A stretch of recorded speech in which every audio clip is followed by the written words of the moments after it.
This is the smell of the leftover tuna fish sandwich you left in your lunchbox over the weekend in a wimpy trash bag. Wimpy, wimpy, wimpy! Blech! And this is the smell of that same sandwich in a hefty, ultra-strong trash bag. Hefty, hefty, hefty! Ah, smell the difference? Hefty Ultra Strong has Arm & Hammer with continuous odor control, so no matter what's inside your trash, you can stay one step ahead of stinky. And for bigger jobs, try the superior strength of Hefty Large Black Bags.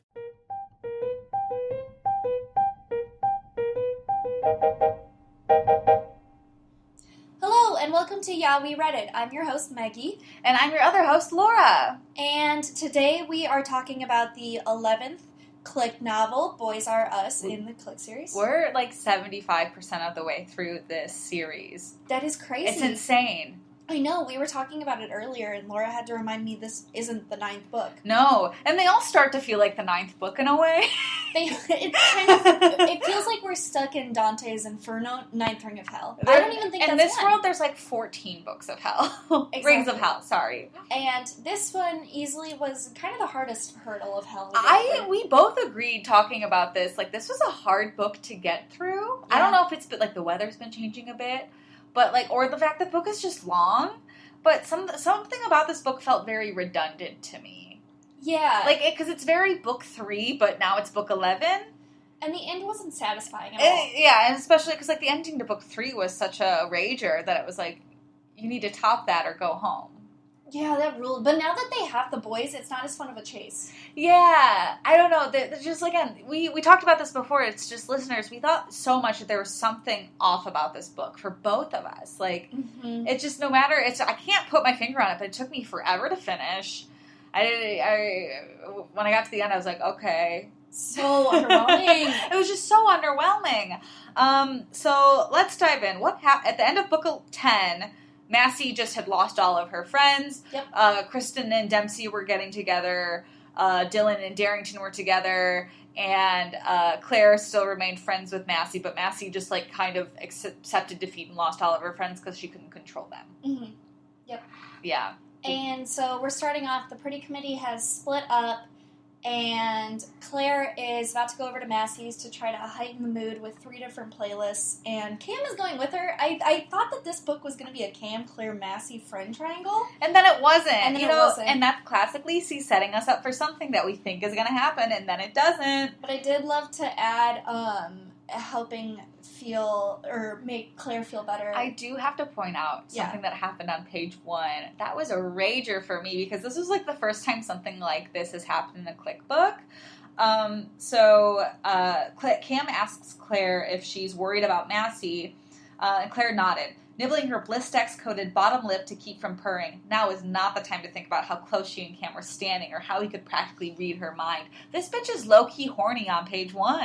She's low-key horny, and then I love it because on, I think, page 3, Cam, to retort her feeling bad about Massey, goes, "Sucks," said Cam, and trying to sound sympathetic but also male at the same time. I really love genders in this world.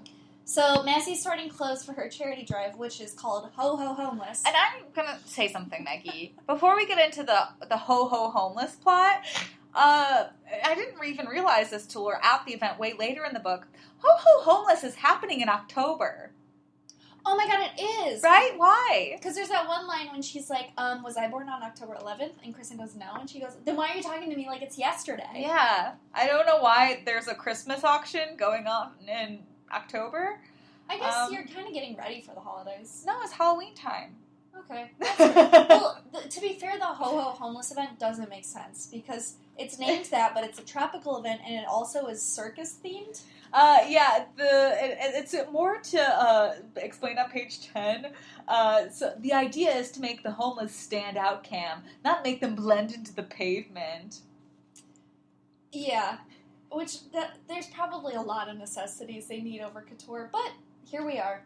So, the next day there's a school assembly, and, God, the girls are in mourning this entire book, which is really annoying because Briarwood is complete. It's built. Something also weird that happened in this book is they kind of just, like, flatly announced, Principal Burns announced, like, oh, and as we remember, Massey and her friends and Lane flooded the school. And I was like, that was never revealed to anybody. Like, how did they find that out? They did? Yeah. In this book? Yeah, Principal Burns announced when she was, like, saying, oh, Briarwood is fixed, but as we remember, the school got flooded because of Massey and her friends and Lane. And I was like, nobody ever said that. Oh. How did they find out? Also, if they knew, why wouldn't they press charges? That's what I'm questioning. I wonder if this book was ghostwritten. It probably was. But, honestly, who knows? I mean, God bless them for flooding the entire school. Because anyway, yeah, Briarwood boys are going to their brand spanking new school. They have a new floor which doubles as a hockey rink. It has NBA rims and an Olympic-sized pool. There's a Sunday bar for, like, hot fudge sundae. And they also have TVs in the locker rooms so they can watch games. Like, Briarwood sounds like it's fucking cool. Yeah. And going forward, Massey's just kind of alone for the first part of this book. It even says, being the leader of the pretty committee had been Massey's life. Without them, she'd practically lost her purpose. She was like Mother Teresa without the poor. I also wrote that down. That's such a dumb quote. I do love that, because in that page, too, she's also letting the school know that she's there and looks like she's knocking at death's door, because she wants to look really sick, but, like, still be like, I'm prioritizing education. I used to do that all the time when I didn't want to be places. I always tried to look really sick so people would feel bad for me. That's so funny. This does lead into... This was my favorite scene in the book. And so I guess since this only happens on page 40, really downhill from there. The scene where Kristen calls Lane and Massey into the locker room to give them a note card speech revealing that Dempsey doesn't like either of them and they're going to start dating. It was honestly hilarious because Kristen is panicking. It read like a soap opera drama because she was like, I tried really hard not to like him, and I even started making a list of bad things, but I couldn't come up with anything. Yeah, and this is where Lane's character also starts shifting, because Lane's like, I thought we were friends, and Kristen's like, we are, and she goes, no, we're not, because that's not what friends do, and it's like, well, Lane's never been like this. Like, Lane has always been written as a ride or die, so this entire book feels so out of character for Lane. Yeah, I could see it, I think, going both ways, but also it goes really directly against what she is, because she's kind of a social activist. She missed the boat a lot of times, so wouldn't you think she's a feminist, too? Like, okay, I get it. It's not really your fault, it's his fault. It's no one's fault, but... Exactly. It just wasn't meant to be. And she and Massey are fighting a little bit, because Massey's like, I'm sure Dempsey would love to know, Lane, that you loved him when he was fat, and you're a chubby chaser. And I was like, what is going on? So fucking weird. But then we get to the Gourmet Olé, which is the cappuccino place where Alicia stages her first new clique hang. Because Alicia, the basic plot of this book is Alicia's trying to start a popular boy-girl clique with all of the girls and their crushes. Mm-hmm. And prior to this encounter, Lane and Massey did agree to get revenge. Yeah, but we don't know how yet. So we're at the coffee cafe. It actually sounded pretty nice. She's kind of going out of her way to really make this clique work. Yeah. And the girls are the only ones who cares. The guys are just sitting there like, okay, we can hang out. The thing is Kristen comes in and, like, immediately reveals that, like, oh, by the way, like, Dempsey and I are in a thing. And Alicia, like, accidentally gives her, like, really good advice, because Kristen's like, I don't know what to do about Massey, I don't want her to be mad at me, and Alicia's like, thinking, and then just says the first thing that comes to her head, and she's like, nothing. And Kristen's like, what? And she's like, yeah, don't do anything, don't send any texts, follow-ups, calls, wait for Massey to come to you, because this isn't on you. And I was like, oh my god, that's actually really good advice. I wrote that down too. Yeah. Kristen didn't do anything wrong. No, she didn't. And they all seem really disappointed in that advice, but the more you're going to push someone to love you, they're not going to want to love you. And then they all go get a mani-pedi. So she breaks up with the Sockers on page 57 so that she can establish her new clique, the boy-girl clique, which, to be read, was hard to do. They said it was really hard to keep a boy-girl clique. Yeah. But she breaks up with the Sockers in a text on page 57 that says, you had the cutest outfits, your kicks were super high. Now the Tomahawks are leaving, it's time to say bye-bye.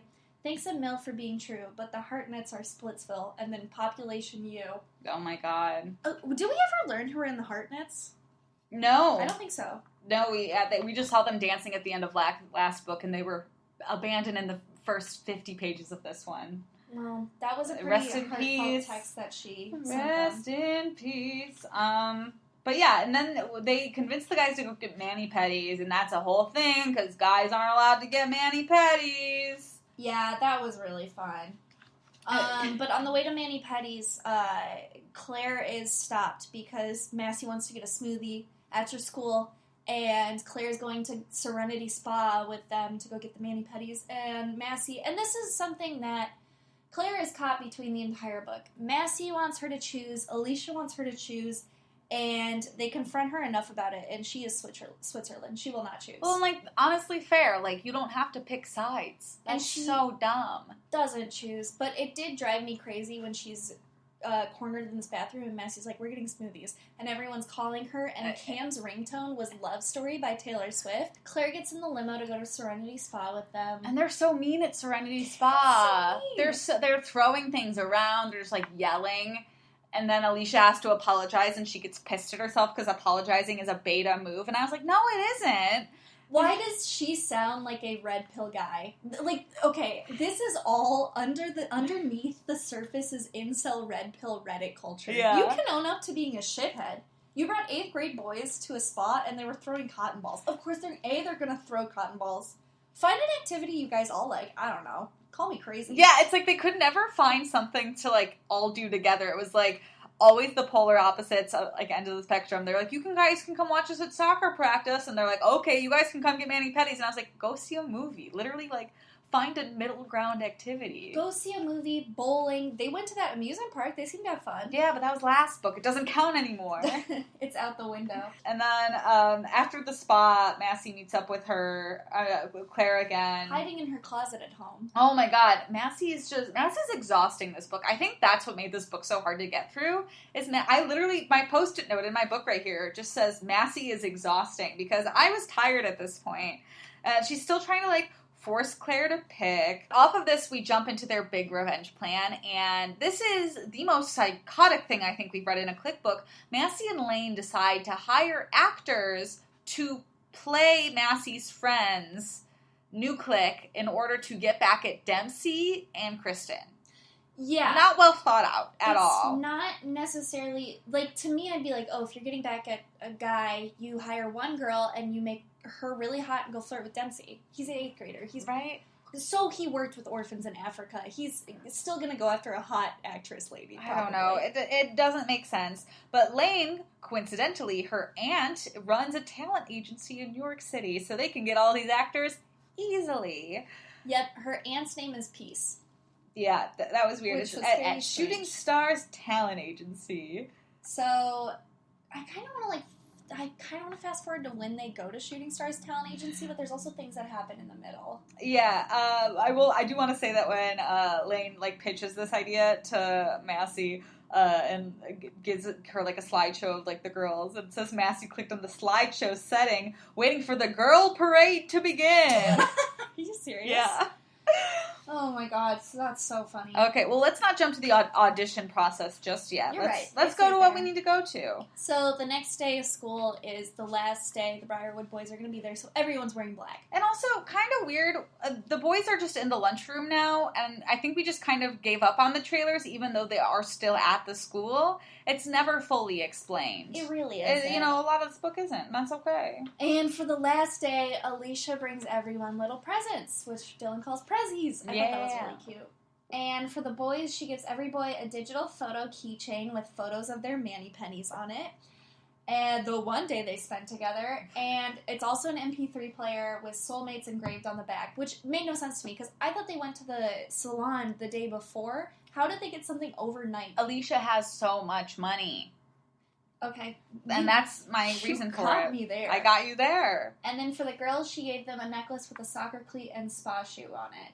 But cute. They're interrupted to see Massey and Lane giggling. Yeah, and they're like, in the cafeteria. And they're like, what? Weird. They don't care that much, though, do they? I don't know. Apparently, like, Alicia gets really stressed out about it, because Alicia probably has at this point, I think I could make an argument that they're all gay. But you could always do that with any situation. Weirdly, Claire is the hardest one to peg as a gay person for me. And in this book, especially. Yeah. Over the series, though. But that's also because Claire is I will end up with my high school sweetheart and be a farm wife. Yeah. Which is upsetting. Boring. But let's move on. So, after this, Claire tries to go to Massey's sleepover. Mm-hmm. And it's really awkward and weird because Claire was like, should I go to Alicia's or Massey's? And Claire is trying to play middle ground so badly. Mm-hmm. And, you know, Massey's just like a mess. Like, they play, like, the would you rather game. Like, would you rather have, like, friends who love you but don't always do what you say? Or would you rather have friends who don't always do what you say, but, like, love you unconditionally? And Massey's like, no, I want friends who love me and always do what I say. And Claire's like, that's not realistic. And Massey goes, yes, it is. Like, Massey's just so fucking delusional in this book. Like, she can't, like, have healthy relationships. She really can't. And it's so hard because there's moments where it scratches the surface and I'm like, oh, she's an insecure 8th grader and it's human. And one of those was when Inez put all of different flavored gummy worms in canisters that were laid out for the Pretty Committee members, but, like, each canister is for one member and their candy choice. Yeah. And they're all for Claire. And I was like, this is pretty sad. But also, Massey gets to be a huge bitch. There's one line where I was like, yeah, Massey is just somebody I cannot sympathize with. Like, no matter what. Like, because there's nothing to sympathize for. There's definitely a lot of moments, and there was one, I think, later, but the worst one was still in P.S. I Love You, the last book, when she was like, well, Derek can't like you because you're a beta. Yeah, big boned beta. That was it. Oh my god. But yeah, truly, I think that's the meanest thing we've watched Massey say to somebody. That was so mean. So at the sleepover, it's tense between her and Claire, but she's having avocado honey mask on, and she's like, I'm going to go wash this off. And at that same time, Lane bursts through the doors, and Claire is really confused. Yeah. And she's like, oh my god, what are you doing here? And she's just like, hi, Claire. By the way, we're all set for the city tomorrow. And Claire's like, why are you going to the city? And Massey's like, nothing. And Lane's like, are you going to be ready at 10 a.m.? And then she shushes them both out of the spot. Yeah, Massey's like, I'm sick. You all have to go home. But now we go to the city. Next scene, we're at the city. Yep. This is the audition scene. It's weird. It's weird because it's not like an actor's audition. It's like they walk out on a stage and then, like, Peace, like, lists off their qualifications. It's weird. It is weird. They go to this part. They go to the meat packing industry, which I think is kind of near Chelsea. It's, like, near the high-rise of New York City, and as they're going out, this cracked me up. She was like, oh my god, I can't be seen going into this building by paparazzi with Lane. And I was like, bitch, you just are a rich white teen. You're literally 12. Maybe 13. No one's had a birthday. We don't know how old any of them are anymore. I don't even think TikTok influencers get paparazzis, and that's, like, as close as you could get. God. So they go in there to Shooting Star Talent Agency, and Peace comes out, and we all know who Peace looks like. Absolutely. The woman with the long black hair, the red lips, and, like, the hourglass shaped black suit. Yep. Like Sandy at the end of Grease, but with black hair. Yep. It was written very well. Like, we could all see what Peace looked like and, like, who Peace was. And then to top it off, they have the small top hat from Casablanca. I was like, okay, we know who this girl is. But yeah, they have all of these characters walk out. There's 4 of them. It's Mia, Caitlin, I forget their other names. Lila and Jasmine. I will say, Caitlin, I think, is the first speaking black character we see in this entire series with, like, multiple lines. Yeah, when I did my scrub through, it seemed like she had one of the lines in the monologue that Lane writes out for them. Yeah. Pretty exciting. Pretty inclusionary of Lacey to do. I will say I did want it, because I do love, they go back and forth for every single actress, and they have impressive resumes. Like, whereas an ensemble cast of Chicago is going to have a spin-off series on MTV. But Massey doesn't give a fuck about any of these. Yeah. She just wants them to resemble anyone else but the Pretty Committee. Yeah. And that made me laugh so hard. Because one of them, who was, like, Dylan's opposite, Peace lists all of her requirements. And Massey's like, and? And Peace goes, and? She doesn't eat in public. And she's like, perfect, she's in. And it's always her being like, ensemble cast member. And Massey's like, so? And then one of them, she's like, So, just like you requested, she doesn't speak Spanish. Right, I wrote that one down, so I was like, this is so weird. But let's fast forward. Massey brings these girls to school. Now, Massey gets to use these trailers. It's like a green room. Again, we don't understand when they stopped using the trailers, because, again, they were overflow trailers. And suddenly all the overflow is back in the school. So, again, not explained. But they, have, a loose script written, and Massey has decided that the crew of Mac attends the International Billionaire School. The second plot point is they went to an awesome high school party on Saturday. And C is that gossip points are awarded for the best intel. And, Massey's that's our criteria for the scene we're about to do. And that's it. Massey slowly learns that these girls cannot improvise. Yeah. She doesn't vet that early on, which is... honestly, on Massey. She's really coming in hot to the school, battling this thing that Alicia thinks she has called FATS, which is Fallen Alpha Trauma Syndrome. Coming in hot with these girls who need lines written out. Yeah, because... Which I get. I get. Some people cannot improvise. All she gave were those bullet points without being you're gonna... And then you just fill in the blanks. I'd be like, oh, okay, yeah, I get it. But, what also doesn't make sense is Massey's they go to the International Billionaire School, and nobody questions it or, Googles it, because that's clearly not a thing. What is up with Lacey and these... acronyms for schools? I don't know. Because that one's IBS. IBS, yeah. I think she's trying to be cutesy or fun. When are we going to... Oh my god, wait, Adler Day. ADD, yeah. Did you not realize that? No, I'm trying to think of... I was like, which one... When am I going to get BPD? You're not. BPD. They don't... This book is too young for that. we don't have... We didn't have BPD in 2008, Maggie. I'm sorry. So Massey starts into school to show off her new Massey and crew, and she runs immediately into Alicia head on, and boy, do I love this interaction. It is so great. She is having kind of a face-off with Alicia. I wouldn't really know what you call it. And she has to, poke the girls when they go silent, because they don't react to, her sick burn against Alicia, and then she goes, line. Which wouldn't that be pretty obvious? It's so obvious. And then, Lane yells cut, too. And then they try to do this weird lunchroom scene. And, Lane writes it. And Massey's like, I need to vet it. And then Massey decides she's so angry that she doesn't need to vet it. And then Lane has just made it all about how Dempsey betrayed her. She's just screaming in, the lunchroom. And all of the, IBS girls are, following her lead. Being like, I can't believe he did that to you. I know. I love it. That's when Caitlin is yelling. She has a line. Hers is, you're totally unique compared to everyone here. I did the little funny guess of Massey block name tag touch. Because that's pretty... Okay, I get it. It's weird. It's so, so weird. Okay, but we also need to start talking about this fashion show, this ho-ho homeless fashion show. Yes. Because these girls that Massey has hired are supposed to be the models in this fashion show. Mm-hmm. But we soon find out that Massey hasn't planned anything for this. No. And she doesn't plan it, but apparently the tickets sell out day of because Alicia has been announces it on the Daily News, which she is the news announcer for. Mm-hmm. And also, in this book, Alicia does a news segment called Couples Update, which was my favorite news segment, where she reads, which Briarwood thespian is now playing opposite OCD's cutest soccer star? And are rumors of a steamy all-night textathon totally true? Which 4 alphas were spotted with their crushes in a white limo yesterday? Is it true AR and JH got a steamy foot massage together? I really had to take us out of the Massey plot one just so we can dive back into it. Dive back into it. But the fact she's plugging all of her gossip, love it. Wow. But Massey, in the summer series, she got this purple streak that's supposed to give her intel to secret contacts. And so she's she texts this secret number being I need this, I need Justin Timberlake, I need this person. And then she gets all of the responses saying nope, expired, your hair streak is expired. So Massey literally has nothing. And honestly, it's hilarious. How did you look it up? Oh, I read the plots of the summer series. They're all a paragraph long. Oh, I did not know what the purple streak was. Yeah. So when she tried to get the Jonas Brothers, I was like, what? Yeah, it was weird.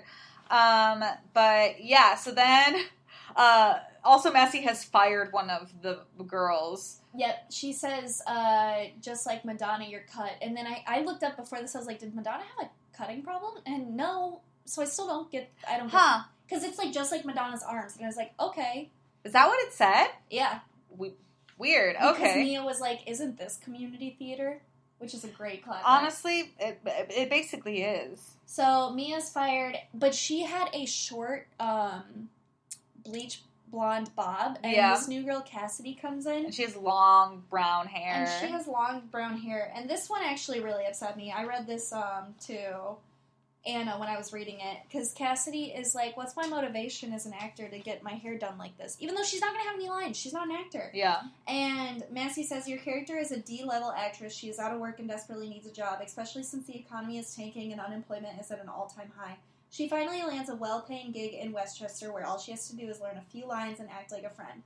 If she wants to keep said job, she will listen to her new boss friend and dye her hair. If she doesn't, she is free to hop the Metro North back to Grand Central and admire her natural hair color in the reflection of that train window. You're going to have them for, like, just to walk this runway. Yeah, Massey treats these people terribly, and, like, there's some part of Massey that's still, like, expecting these girls to, like, want to actually be friends with her at the end of the day, because Massey's paying them, and it's like, Massey, that's not how this works. Oh, nightmare. But coinciding with this fashion show, Alicia has planned a dinner party that's Academy Awards themed, and everyone's like red carpet ready for it, except the boys show up and don't dress up. Yeah, because who as an 8th grade boy has a tuxedo? Josh did. Darrington made a really good point that he's like, not everyone wears tuxedos. That's true. The Jonas Brothers wear jeans. I will say, there was an earlier line when, like, Alicia was talking about, like, her housekeeper making, like, the dinner for it, and she's like, well, Dylan, you're just gonna have to approve it. And Dylan's like, why am I gonna have to approve it? And she's like, well, Dylan, you're the only person who's gonna eat anything. And I was like, that was mean. That was really mean. Honestly, like, this book is, like, weirdly pro, like, eating disorder. Yeah, but luckily as they are deciding what appetizers, foods the dinner's going to have, Claire at this point is also kind of scheming to get everything at her house because she really wants to get the pretty community back together. So they end up doing the dinner at her house. Yes. And Alicia comes over to decorate as Massey is decorating for this huge blowout ho-ho. And with special talent, Cirque du Soleil, which is the Spanish version of Cirque du Soleil. And amidst them setting up, page 206, when the party starts rolling, we finally see Todd and little Nate again. God, we haven't seen them in so long. Maggie and I have been texting about this, like, what happened to Todd? I don't know. He just disappeared for a while, but they're playing the interviewers for the red carpet party, and again, it just doesn't go as Alicia plans, and she just starts crumbling. She does, and Claire's like, okay, well, how about this? Since Massey's music is so loud and we can't hear each other, why don't we just go up there for a little bit, and then we can come back for appetizers. Yep, and so they try to, like, sneak in to this party, and they, like, pretend that they are the ho-ho homeless, which I thought was hilarious. I thought that was really funny. And then they sneak into the back, and Claire meets this guy named Landon, who we met, a chapter before, who's this very cute 9th grade Abner Doubleday boy. Yeah, he looks like that one actor Adrian, who is the front runner of the Entourage people in Entourage, also in Coyote Ugly. So I think I remember reading that and being like, oh, this is the boy she should be with. This is him. Yeah. And he pretty much is. He has He's a cute, pug named Bark Obama. But he also seems just better than Massey. Oh, for so sure. I'm just like, he deserves better than Massey. He's also a public school boy, which Lane says, Massey, I know you don't fuck with public school boys. So whatever. Yeah, but then since Landon helps Claire and her friends sneak in because he's like, hell yeah, I don't care about like this. This is a fun, we should all be hanging out, whatever. He gets kicked out as well from this fashion show. And then Massey has to walk the runway by herself and she's pissed. Oh, she is so mad because she just met Landon and her heart has been hurt by the two Ds, Dempsey and Derek. Yep. And she is trying to decide whether to let him in or not. And he likes her a lot. He's like vibe. He's crushing. It's pretty obvious. He gets her number. He's making moves. Yeah. But then at their final scene of this runway, the runway that's going inside the pool, it breaks and everybody falls in the water. Yep, because it's right on top of her pool. Also, they imported tropical fish for it. Like, it begs the question. It's like, why would you spend this much money on a party to raise money for a cause? I don't know. So, of course, everyone quits, because why are they going to work with Massey? Because Massey, like, hasn't been letting them have bathroom breaks, which is, again, problematic. No, she's getting mad because she's like, if I'm paying you to act like my friends, why aren't you my friends? And they're like, because we have a contract. This is our job. So At this point, everything collapses. Winky Porter, the reporter, is back to ask Massey how this event will affect Westchester's homeless. I really don't think that this catastrophe is going to affect the homeless population at all. It won't. But, okay. Yeah, and then we fast forward. Massey's just kind of in hiding.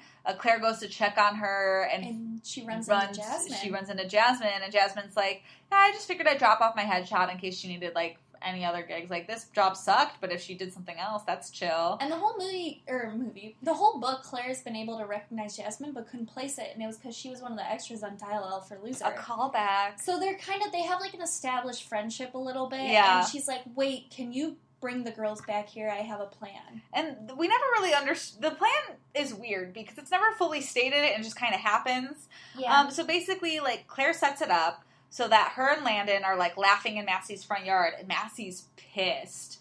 Yeah, because the girls walk in and they're like, oh my god, if someone was doing that to my crush, I wouldn't do that. So she brings the Massey and crew over there and she's like, what's going on? And Landon's like, oh, I'm here to see you. And she's like, what are you talking about? She's being really mean to Landon. And I'm like, boy, walk away. Like, well, she's not worth it. I mean, 4 pages earlier, she was wondering if her gaydar was broken because Landon didn't like her. So he should really walk away. But he is like, there's going to be an event at my mom's boutique, Bart Jacobs. Very cute. Yeah, his mom owns a little dog accessory store. And he's like, I would love for you to show up. And so they all go, and the actors, like, cling to Massey. They're like, we're gonna come too. And Massey's like, okay. Massey's, like, so annoyed that these girls are now following her everywhere. And Claire texts Kristen is like, bring everyone. They have cute little outfits. Becca and your cat can have one. And she's like, yay, okay. Yeah. So they show up, and Landon's mom, Cecilia, comes up and introduces herself to Massey as the Mac girls are surrounding her. And my favorite, they all start acting so clueless to make Massey look like shit. Yeah, they keep, like, holding up dog collars, being like, do you have this in a size 4? We should go to Petco and do that. And they're, like, trying to put on, like, little dog booties, being like, dude, this isn't my size. And the girls run into Massey because Claire's orchestrated it. And Massey is like, I just need to get away from these dummies. But doesn't apologize. Yeah, the ending of the book is, like, Kristen apologizes to Massey, Dylan apologizes to Massey, Alicia apologizes to Massey, and Massey goes, I accept all of your guys' apologies. She just goes, it's okay. Besides, I have a new crush now, Landon. And then they just start asking her about her crush. It's like, apologize. Yeah, Massey needs to apologize, and that's why it's like, again, I can't sympathize with Massey because she sucks. I do love when the Mac girls leave and Alicia's like, are billionaires always this stupid? Yes, because they never have to do anything for money. All right. You guys are literally millionaires. They're so privileged, oh my god. And that was Boys R Us. Yeah. It's a long book, but not that entertaining. It really was. It could have been 50 pages shorter. Yes. Right? Let's do our State of the Union. Okay. Let's shift gears and do our State of the Union. All right, let's do that first. Okay, I'll start. I'm going to say Pot the Schoolboys. Landon was cool and confident. Mm-hmm. And the Briarwood boys, and Out's going to be the private school boys, because, wow, they kind of sucked in this book. They're very, like, into, like, I need to prove my masculinity. I need to, I can't do that. I can't show emotion. I can't do that. And it's just so, like, they're just so whiny and stupid. And, like, Landon's like, I'll walk in a fashion show. Hell yeah. Yeah, like, when Alicia was absolutely ripping into Claire, and Claire was like, Cam, I need to talk to you alone. And didn't stand up for her. Fuck Cam. I'm so over Cam. So dumb. Cam sucks. Okay, so we're gonna have to say this one's pretty obvious. Giving homeless people things they need. Shelter, food, water, mittens, hand warmers, etc. And the big out would be what actually happened in the book, where they tried to give them couture, old designer labeled clothes. That doesn't even sound comfortable. Instead, Massey should give it to me to sell in my Mary Carey because I have no money. Exactly.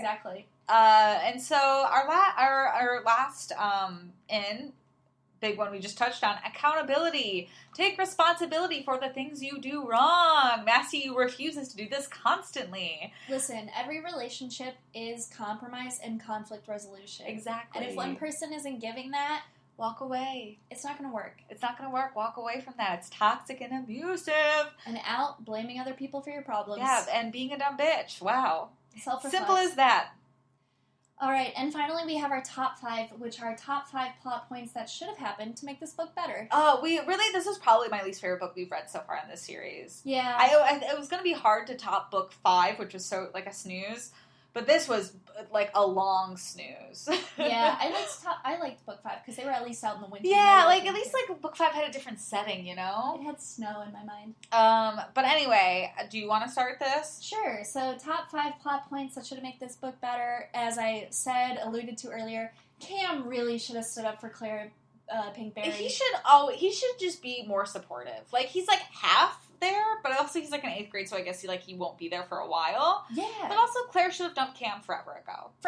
And it would have just been better. This book would have been better if there's a point where Cam really stood up for his girlfriend. But I think I read the back of your book, and it looks like there might be an older boy coming into the mix to steam things up, so I'm ready for the next book. Me too. Okay, so number 4, something else that would have made this book better. Chris Abley coming back. So it was kind of alluded that he was gonna be in this fashion show because Massey's like, just ask your brother and his friends. And Lane's like, my brother Chris Abley? Massey's like, yeah, your brother Chris Abley. And so I'm like, uh-oh, are we gonna get a little flirtationship between Massey and Chris Abley? Because I still say, like, Landon's fun, but I still think Chris Abley is my favorite guy we've seen with Massey. Yeah. And nope, he doesn't come back. We just get a bunch of these Abner Doubleday guys that come in, and like Landon's cool, but I was like, I wanted a Chris Abley reunion. I feel like that was a bit that a cool girl in a movie would have done, where you were like, yeah, I meant Chris Abley, and she was like, did I mean Chris Abley? And I was like, yeah, I meant Chris Abley. Okay, so for number 3, I think we have this probably every book. Claire should have left Massey. Oh my god, every time Massey just like was stalking her to make her choose, like in her bathroom and like all this stuff. And calling her constantly with her custom ringtone, which was weird. They all have custom ringtones. So weird. Yeah, Claire should have just... If Massey was pushing so hard for her to choose, she really should have just went with her other friends. Like, Claire should have stopped giving Massey the time of day. Claire needs a backbone. Exactly. And that would have made this book better. Oh, for sure.